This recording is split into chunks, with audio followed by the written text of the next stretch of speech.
আজকে আমি চললাম আমার স্বপ্নের জিনিস আনতে।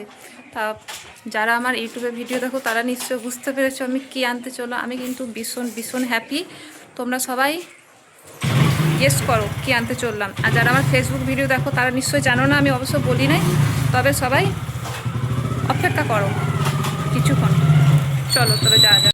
আমি পোস্ট অফিস থেকে নিলাম, কারণ আমি আমার শ্বশুরবাড়ির অ্যাড্রেসে আমি নিই নাই, সেখানে আমার বাড়িতে দিয়ে যেত।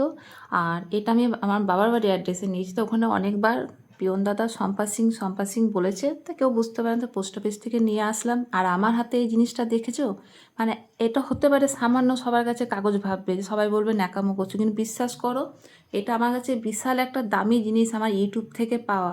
আর আমার ইউটিউব বন্ধুদেরকে অসংখ্য অসংখ্য অসংখ্য ধন্যবাদ গো, তোমাদেরকে ধন্যবাদ দিয়ে ছোটো করবো না। তোমরা যে মানে এতটা আমার পাশে থাকবে, এতটা সাপোর্ট করবে আমাকে, আমি ভাবতে পারি না। আমার ফেসবুকে ভিডিও দেখো প্লাস আর তোমরা আমাকে ইউটিউবে সাপোর্ট করো, এইভাবে তোমরা আমাকে সাপোর্ট করবে।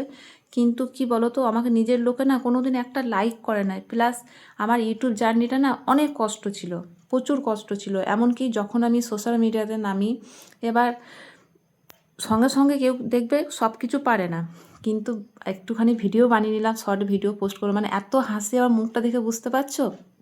মানে এটা নিয়ে আমি এত আনন্দ, তবে এইটা এমন, মানে এখন আমার স্বপ্ন বাকি আছে প্লে বাটন পাওয়ার। নিশ্চয়ই আমি পাবো যদি তোমাদের ভালোবাসা সাপোর্ট থাকে। আমি যখন প্রথম ভিডিও বানাই প্রচুর হাসাহাসি করতো, মনে শুধু একটা আমি জিদ রেখেছিলাম যে আমাকে জয়ী হতেই হবে, জয়ী হতেই হবে। এইটা সবাইকে বলবো, মনে একটা জিদ রাখবে যে আমাকে জয়ী হতেই হবে। আমি এখন এমন কিছু করি নাই, এমন কিছু পাই নাই, তাও বলছি মনে যদি জিত রাখো একদিন সফল হবে। আমি জানি একদিন আমার 1,00,000 পরিবার হবে যদি মনে আমার জিত থাকে, এইটুকুই বলবো। কিন্তু জানো আমাকে কেউ সাপোর্ট করে নাই, তা তোমাদের ভালোবাসায় পেয়ে আমি এত দূর এগিয়েছি। অসংখ্য ধন্যবাদ তোমাদেরকে।